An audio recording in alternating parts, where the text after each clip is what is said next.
Bonjour, aujourd'hui je te partage une recette de pain pour sandwich très simple à réaliser. Pour commencer, dans la cuve du robot, je mets 200 ml d'eau tiède, 100 g de semoule extra fine, je mélange et je laisse poser 15 minutes. Ensuite, je rajoute un œuf entier, 50 ml de crème liquide, 10 g de levure boulangère, 400 g de farine tamisée avec une cuillère à café de sel. Au milieu du pétrissage, je rajoute 50 ml d'huile. Je pétris la pâte pendant 10 minutes à peu près. Ensuite, je forme des boules d'environ 120 g. Tu auras au total 7 boules. Je laisse la pâte reposer jusqu'à ce qu'elle double de volume pendant 45 minutes à 1 heure.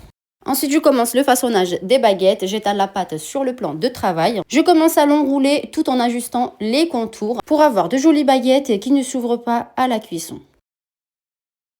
Je referme bien la pâte au milieu ainsi que sur les côtés. Je farine légèrement le plan de travail pour pas que ça colle.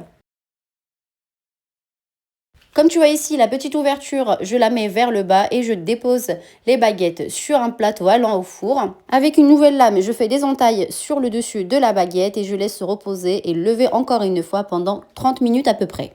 Dans un récipient, je mets un œuf, du lait et un petit peu de café. Je mélange bien ensuite, je le verse dans un petit vaporisateur pour vaporiser les baguettes. Sinon, tu peux mélanger du lait avec un œuf et tu badigeonnes les pains avec. C'est comme tu veux.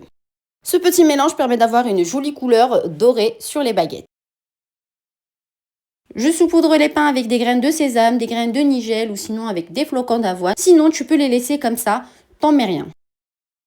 Pour la cuisson, c'est à 200 degrés pendant 10 à 15 minutes. Cela dépend du four à chacun.